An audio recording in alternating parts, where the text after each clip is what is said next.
Good morning dear students.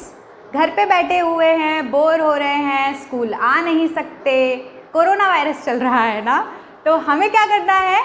कुछ नहीं, सिर्फ आपके अपने YouTube चैनल पर आना है। हम आपको लिंक भेजेंगे और वो वीडियो ओपन करके आपको अपनी खुद की टीचर्स से पढ़ना है।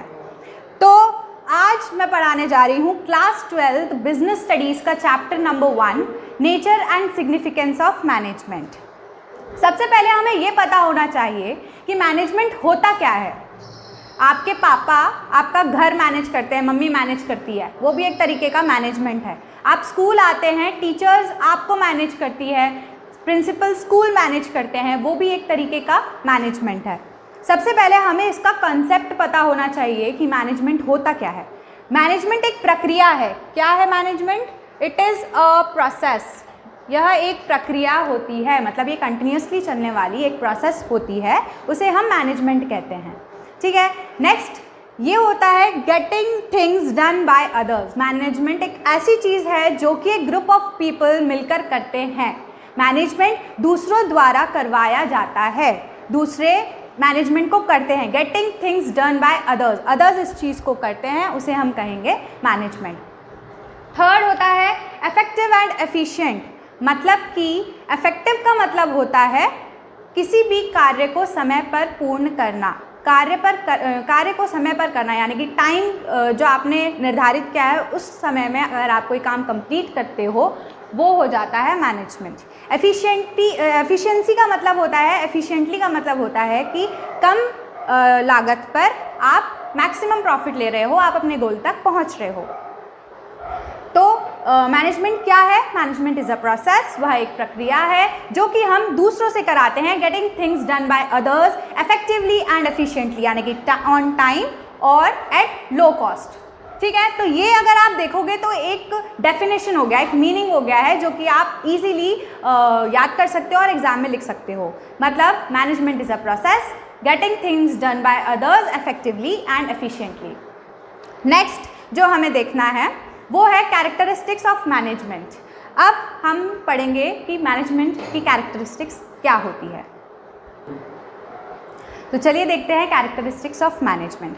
सबसे पहला कैरेक्टरिस्टिक्स यानी कि उसका फीचर क्या होता है कि वो एक गोल ओरिएंटेड प्रोसेस है।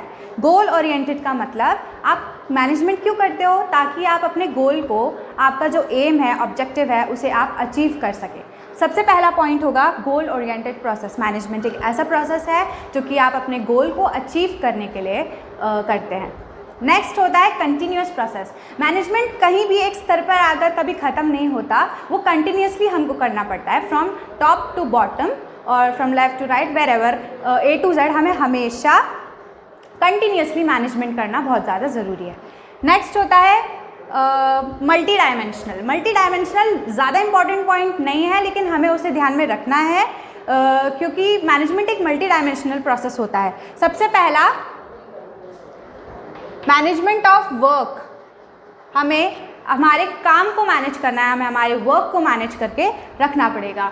नेक्स्ट है people, management of people, the work force with you are working with, वो उसके अंदर आता है। मतलब कि ऐसे लोग जिनके साथ आप काम कर रहे हैं, उनका मैनेजमेंट, उनको मैनेज करना, वो भी मैनेजमेंट के अंदर ही है। फिर नेक्स्ट होता है ऑपरेशंस। ऑपरेशंस का मतलब क्या है? जो आप डे टू डे कर रहे हो, अपने बिजनेस में जो काम कर रहे हो, वो सारे मैनेजमेंट ऑफ ऑपरेशंस में आते हैं। ये 3 डायमेंशंस हैं जिनको आपको याद रखना है। नेक्स्ट होता है कि वो एक परवेसिव प्रोसेस है। परवेसिव का मतलब होता है जो कि एक हर लेवल पर यूज़ होता हो। मैनेजमेंट एक ऐसा प्रोसेस है जो कि हर लेवल पर यूज़ होता है, चाहे वो टॉप लेवल हो, चाहे वो मिडिल लेवल हो, या वो सुपरवाइजरी लेवल हो, यानी कि लोअर लेवल मैनेजमेंट हो। हर लेवल पर मैनेजमेंट का यूटिलाइजेशन किया जाता है। आपके स्कूल का एग्जाम्पल ले लेते हैं। सबसे ऊपर होते हैं प्रिंसिपल। प्रिंसिपल मैनेज करके चलते हैं सारी चीज़ों को। प्रिंसिपल टीचर्स को मैनेज करते हैं और अपने पूरे स्कूल के एनवायरनमेंट को मैनेज करते हैं, वर्कफोर्स को मैनेज करते हैं, तो वो हो जाएगा टॉप लेवल। वो टॉप लेवल पे मैनेजमेंट कर रहे हैं। उसके बाद आती है मिडिल लेवल पे टीचर्स, जो कि आपको मैनेज करते हैं, अपना स्टडी मटेरियल मैनेज करते हैं, अपनी क्लास मैनेज करते हैं, तो वो मिडिल लेवल पर भी मैनेजमेंट दिखाता है। नेक्स्ट है लोअर लेवल, यानी कि आपको भी लिया जा सकता है, या फिर हम अगर नेक्स्ट अगले पॉइंट ऑफ व्यू से देखें तो आपके जो स्कूल में जो वर्कफोर्स है, जो काम करते हैं, वर्कर्स होते हैं, जो छोटे मोटे काम करते हैं, वो लोग भी अपनी सारी चीज़ों को मैनेज करके चलते हैं, स्कूल को मैनेज करके चलते हैं कि मुझे इतने टाइम पर ये काम कंप्लीट करना है, एक क्लासरूम इतने टाइम पे मुझे साफ़ करना है। तो ये सारी चीज़ें हर लेवल पर होती है, मतलब मैनेजमेंट एक परवेसिव होता है नेचर में, यानी कि वो हर लेवल पर आपको रिक्वायर्ड होता है। नेक्स्ट हम देखेंगे डायनामिक। डायनामिक का मतलब होता है कि इसमें स्थिरता नहीं होती है, मतलब कि ये चेंज होता रहता है, अडेप्टिव होना चाहिए मैनेजमेंट। हमारा एनवायरनमेंट सेम नहीं बना रहता है, वो हमेशा चेंज हो सकता है, ठीक है। जैसे कि स्कूल में अभी आप पहले आपकी रेगुलर क्लासेस चल रही थी, उस हिसाब से मैनेजमेंट करने की कोशिश हम करते थे, बट अब जब आपकी क्लासेस नहीं हो पा रही हैं तो हम एक न्यू वे लेकर आए हैं आपको पढ़ाने की, तो हमारा मैनेजमेंट क्या हो गया है, चेंज हो गया है। तो मैनेजमेंट अडेप्ट करता है अपने आसपास की चेंजेस के साथ, इसका मतलब कि वो एक डायनेमिक प्रोसेस है।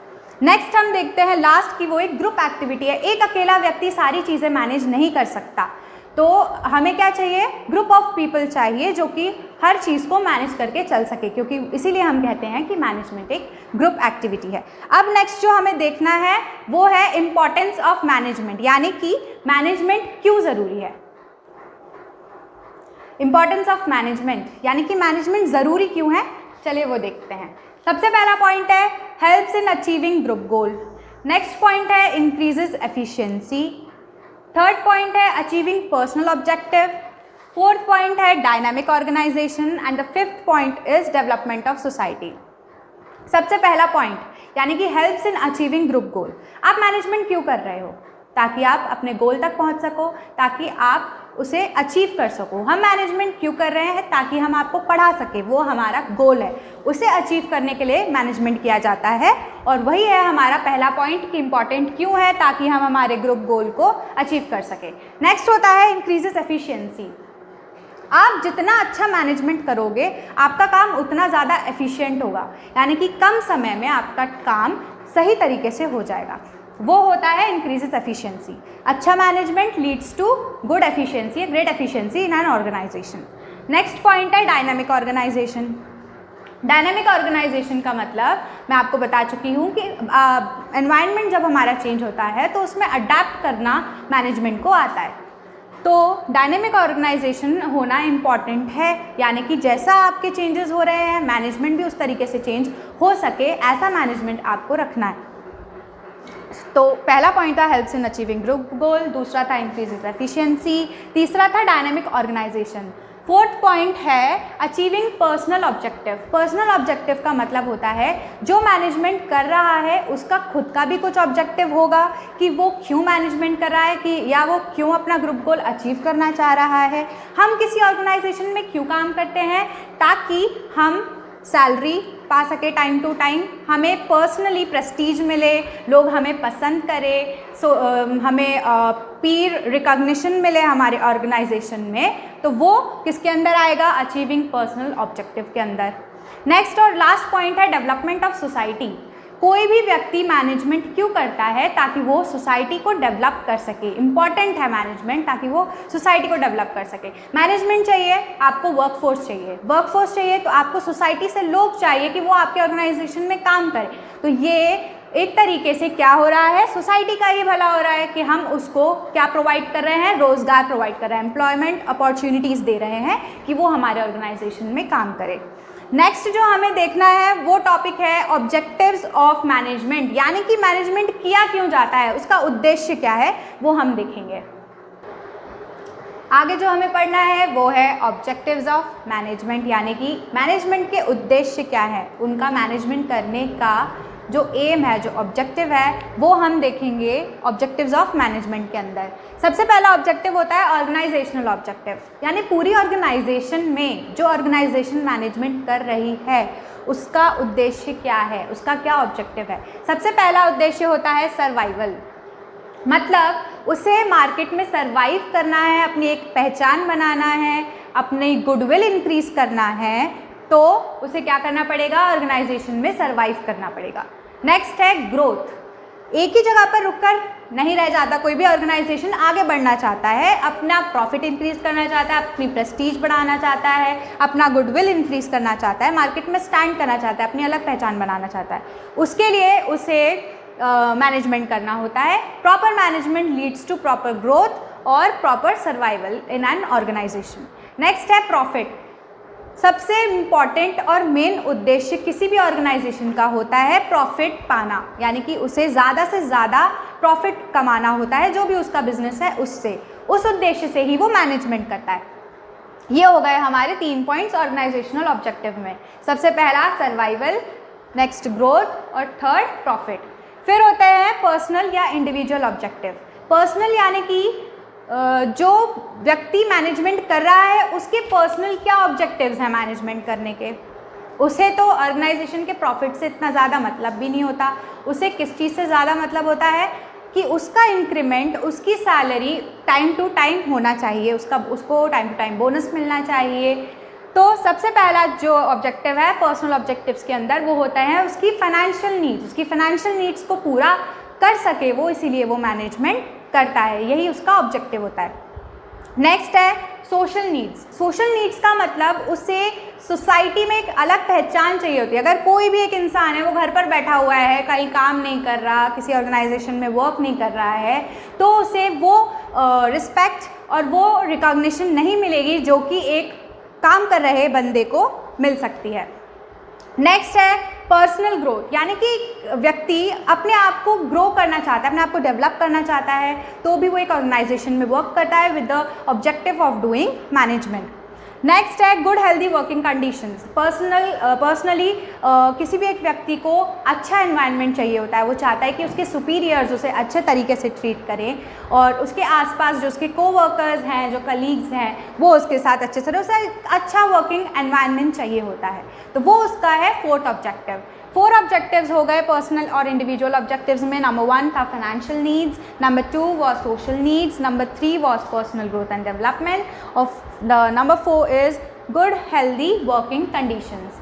नेक्स्ट जो हम देख रहे हैं वो है सोशल ऑब्जेक्टिव्स। सोशल ऑब्जेक्टिव्स का मतलब है सोसाइटी के लिए मैनेजमेंट क्या उद्देश्य रखता है, वो आते हैं सोशल ऑब्जेक्टिव्स के अंदर। Number 1 generation of employment opportunities.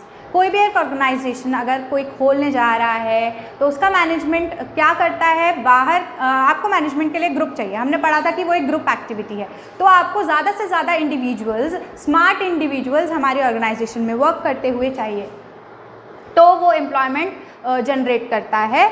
और नेक्स्ट पॉइंट है हमारा इको फ्रेंडली मेथड। आप जो भी अपने वर्किंग कंडीशंस रख रहे हो that should be eco friendly. आप कोशिश करो कि ज़्यादा से ज़्यादा पोल्यूशन ना क्रिएट करो या आप अपने एनवायरनमेंट को ख़राब ना करो।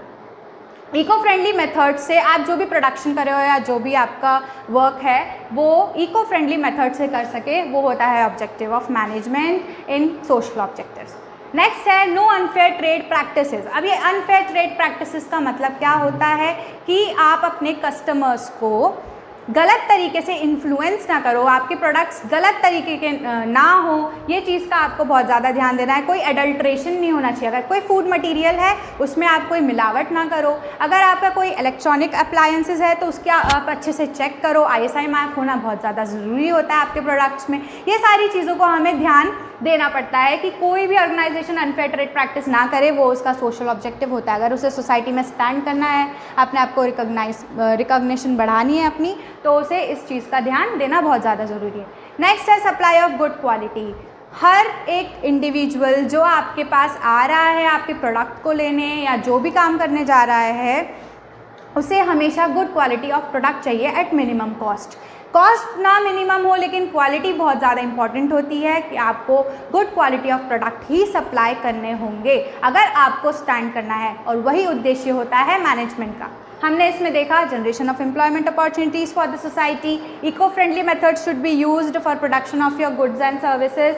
Next no unfair trade practices, कोई एडल्ट्रेशन नहीं, कोई अनफेयर ट्रेड मीन्स नहीं रखना है। और नेक्स्ट है अच्छे गुड क्वालिटी ऑफ प्रोडक्ट्स ही आपको सप्लाई करना है। नेक्स्ट हमें जो देखना है वो होता है नेचर ऑफ मैनेजमेंट। मैनेजमेंट का नेचर किस तरीके का है, नेक्स्ट हम पढ़ने वाले हैं नेचर ऑफ मैनेजमेंट, यानी कि मैनेजमेंट का नेचर किस तरीके का है। सबसे पहला होता है management as an art, second management as a science और third management as a profession. तो हम यहाँ पर देखने वाले हैं कि मैनेजमेंट एक आर्ट है क्या, मैनेजमेंट एक साइंस है क्या, या मैनेजमेंट एक प्रोफेशन है। हम इन तीनों की फीचर्स को मैनेजमेंट के साथ कंपेयर करने वाले हैं और हम फिर उसका नेचर डिसाइड करने वाले हैं कि मैनेजमेंट का नेचर वाकई में कैसा होता है। तो आगे देखते हैं क्या कि मैनेजमेंट एज एन आर्ट वो एक थियोरिटिकल नॉलेज है। ठीक है, माना मैनेजमेंट एक थियोरिटिकल नॉलेज है, हम थ्योरी पढ़ते हैं उसकी और फिर उसके टर्म्स को हम रिलेट करते हैं हमारे डे टू डे लाइफ के साथ। बट मैनेजमेंट एक ना पढ़ा लिखा इंसान भी कर सकता है और उस समय ये थ्योरेटिकल नॉलेज काम नहीं आता। ठीक है, लेकिन हम ये कह सकते हैं कि किसी हद तक मैनेजमेंट एक थ्योरेटिकल नॉलेज होता है, क्योंकि अब हम इसको थ्योरी में भी पढ़ रहे हैं अपनी लाइफ एक्सपीरियंस से पहले या लाइफ एक्सपीरियंस से ज़्यादा।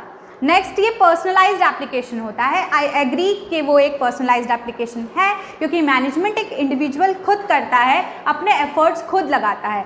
तो मैनेजमेंट इज़ एन आर्ट, क्योंकि वो एक पर्सनलाइज्ड एप्लीकेशन होता है। नेक्स्ट हम देखेंगे प्रैक्टिस और क्रिएटिविटी। कोई एक मैनेजमेंट कर रहा है, कोई एक मैनेजर है, तो वो रोज़ के रोज़ वही सेम काम करता है और वो काम रोज़ करने की वजह से वो उसमें परफेक्ट हो जाता है, अच्छा हो जाता है। तो प्रैक्टिस, जैसा कि हमें पता है practice makes a man perfect, तो इसीलिए मैनेजमेंट को हम एक आर्ट कहेंगे। उसने बोला है क्रिएटिविटी, मैनेजमेंट सच में क्रिएटिविटी हमें लगानी ही पड़ती है। अलग अलग मैनेजमेंट एक तरीके से नहीं होता, हर बार हमें कुछ नया करना पड़ता है, कुछ अलग करना पड़ता है। तो वो आता है किसमें, मैनेजमेंट एज अ क्रिएटिविटी। इसका मतलब हम कह सकते हैं कि yes, management is an art. क्यों? क्योंकि वो एक थियोरेटिकल नॉलेज है, वो एक पर्सनलाइज्ड एप्लीकेशन है और वो प्रैक्टिस और क्रिएटिविटी पर बेस्ड होता है। ओके, अब हम देखेंगे कि मैनेजमेंट इज़ अ साइंस और नॉट, मैनेजमेंट साइंस होता है या नहीं होता। फर्स्ट हम देखते हैं सिस्टमैटिक बॉडी ऑफ नॉलेज। मुझे नहीं लगता कि 100% मैनेजमेंट एक सिस्टमैटिक बॉडी ऑफ नॉलेज है, क्योंकि इसमें कॉज एंड इफेक्ट रिलेशनशिप नहीं होता जैसा कि साइंस में होता है। तो हम ये बोलेंगे कि ये सिस्टमैटिक बॉडी ऑफ नॉलेज नहीं होता। Next, observation and experiment. ठीक है, मैनेजमेंट में हम दूसरों को ऑब्जर्व करते हैं, उस हिसाब से मैनेजमेंट करते हैं, लेकिन एक्सपेरिमेंट्स करना इज़ नॉट मैनेजमेंट। आप पहले उस चीज़ को एक्सपेरिमेंट करोगे, उसके बाद मैनेजमेंट करोगे। ऐसा करने से तो आपकी एफिशिएंसी भी चली जाएगी और इफेक्टिवनेस भी चली जाएगी। तो ये हमें हमारे एक्सपीरियंस के हिसाब से अलग अलग चीज़ें करना होती है, कुछ अच्छा करना होता है, ना कि हम कोई भी एक्सपेरिमेंट करके हमारी ऑर्गेनाइजेशन में देख सकते हैं। This is not a feature of management. फिर हम देखते हैं यूनिवर्सल वैलिडिटी। ठीक है, साइंस के फिनोमिनन, साइंस के प्रिंसिपल सब यूनिवर्सली वैलिड होते हैं, पूरे यूनिवर्स में वही चलते हैं। हमें पता है G = 9.8 मीटर पर सेकेंड स्क्वायर, तो वो पूरे यूनिवर्स में वही है। हमारा जो मैनेजमेंट के प्रिंसिपल्स हैं, प्रिंसिपल्स ऑफ मैनेजमेंट, वो भी यूनिवर्सली वैलिड होते हैं। आप आगे नेक्स्ट चैप्टर में पढ़ोगे प्रिंसिपल्स ऑफ मैनेजमेंट, फेयोल और टेलर के जितने भी प्रिंसिपल्स हैं वो सारे यूनिवर्सली वैलिड हैं, बट उस एक्सटेंट तक नहीं जब तक साइंस का प्रिंसिपल्स हम देखते हैं। साइंस के प्रिंसिपल्स हम हर बार लगाते हैं, हर जगह यूज़ किए जाते हैं साइंस के एक्सपेरिमेंट्स, बट ज़रूरी नहीं कि हम टेलर और फेयोल के दिए हुए प्रिंसिपल्स ही हमारे ऑर्गेनाइजेशन में लगाएं, हम अपने हिसाब से मैनेजमेंट कर सकते हैं। तो this is also not a feature of management, मतलब 100% नहीं है। किसी हद तक हम बोल सकते हैं कि मैनेजमेंट एक साइंस है, but completely management is not a science, it is an art. अब नेक्स्ट हम देखते हैं क्या मैनेजमेंट एज अ प्रोफेशन, यानी कि मैनेजमेंट प्रबंध एक पेशा है क्या। सबसे पहला होता है well defined body of knowledge. हमें पता है कि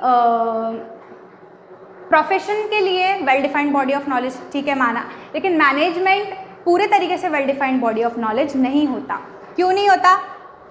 क्योंकि मैनेजमेंट, जैसा कि मैंने बताया, MBA किया हुआ व्यक्ति भी मैनेजमेंट करता है और एक ना पढ़ा लिखा व्यक्ति भी कहीं ना कहीं, अब अगर खुद का बिजनेस है तो वो करता है अपना मैनेजमेंट, ना MBA किया हुआ भी। तो इसलिए हम ये कह सकते हैं कि वो एक well defined body of knowledge नहीं, but management is a well defined body of knowledge, क्योंकि we have started treating it like a profession nowadays.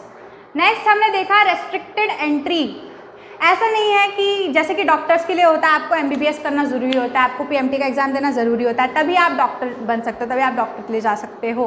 पर मैनेजमेंट में ऐसा कुछ भी नहीं है, आपको मैनेजर बनना है, it's not important to do MBA। कोई भी व्यक्ति मैनेजमेंट कर सकता है अगर उसके पास वो कैपेबिलिटी है। इसका मतलब ये वाला जो फीचर है वो हमारे मैनेजमेंट में नहीं आता। नेक्स्ट हम देखते हैं प्रोफेशनल एसोसिएशन। ठीक है, अब जो लॉयर्स होते हैं वो बार काउंसिल के साथ रिलेटेड होते हैं, उनका वही प्रोफेशनल एसोसिएशन है। हमारा अब आया है चार्टर्ड अकाउंटेंट एसोसिएशन, बट ज़रूरी नहीं कि हर मैनेजमेंट में वो प्रोफेशनल एसोसिएशन से रिलेट करना, वहाँ पर रजिस्टर करना बहुत ज़्यादा इंपॉर्टेंट नहीं होता है, इंपॉर्टेंट ही नहीं होता है, वो लॉयर्स, डॉक्टर्स अलग प्रोफेशंस में होता है। तो ये वाला फीचर भी हमारे उसमें मैनेजमेंट से रिलेट नहीं करता। Next, ethical code of conduct. सबके अपने अपने एथिकल कोड्स ऑफ कंडक्ट होते हैं, अलग अलग प्रिंसिपल्स होते हैं। प्रोफेशनल मैनेजमेंट का कोई ऐसा एथिकल कोड ऑफ कंडक्ट नहीं है। हर ऑर्गेनाइजेशन अपने रूल्स, अपने रेगुलेशंस खुद बनाता है, हर मैनेजर अपने हिसाब से वर्क करता है। नेक्स्ट है service motive. Service motive profession, ठीक है, टीचर है, डॉक्टर है, लॉयर है, CA है, वो क्या करता है सबको सर्विसेज प्रोवाइड करता है अपनी। बट मैनेजमेंट सर्विस उसका मोटिव नहीं है, उसका मोटिव है प्रॉफिट मैक्सिमाइजेशन, उसका मोटिव है प्रॉफिट ज़्यादा से ज़्यादा गेन करना। तो हम ये नहीं कह सकते कि उसका मोटिव सर्विस होता है, मैनेजमेंट का मोटिव है प्रॉफिट। तो इससे हमें क्या पता चलता है कि मैनेजमेंट एक आर्ट है, थोड़ा सा प्रोफेशन भी है, क्योंकि अब हम लोग MBA करने लग गए हैं मैनेजमेंट के लिए, उस फील्ड में जाने के लिए, तो इसलिए हम कह सकते हैं कि वो एक प्रोफेशन है, but it is not a science. तो इसलिए हम कहेंगे कि ज़्यादा उसका नेचर कैसा है कि वो एक आर्ट है। अब नेक्स्ट वीडियो में मैं आपको बताऊंगी उसके लेवल्स, कोऑर्डिनेशन क्या होता है, एसेंस ऑफ मैनेजमेंट क्या है, ये सारी चीज़ें मैं आपको नेक्स्ट वीडियो में बताऊंगी। इस वीडियो से रिलेटेड आपको कोई भी डाउट हो तो आप मुझसे व्हाट्सएप ग्रुप पर पूछ सकते हैं या कमेंट सेक्शन में भी अपना मैसेज ड्रॉप कर सकते हैं। मैं जल्दी से जल्दी आपका डाउट जो है वो क्लियर करने की कोशिश करूँगी, और इसमें से आप स्क्रीनशॉट्स ले सकते हैं जो आपको इम्पॉर्टेंट लगे, बाकी जो नोट्स होंगे वो मैं आपको व्हाट्सएप ग्रुप पर प्रोवाइड कर दूँगी। आई विश कि आपको चीज़ें समझ में आई होंगी, और आप लाइक, सब्सक्राइब और शेयर करना ना भूलें। अगर आप चाहते हैं हम ज़्यादा से ज़्यादा वीडियोस बनाएं और आपको देते रहें, ऐसे ही पढ़ाते रहे, तो आप हमारा जो YouTube चैनल है वो ज़रूर सब्सक्राइब करें। Thank you.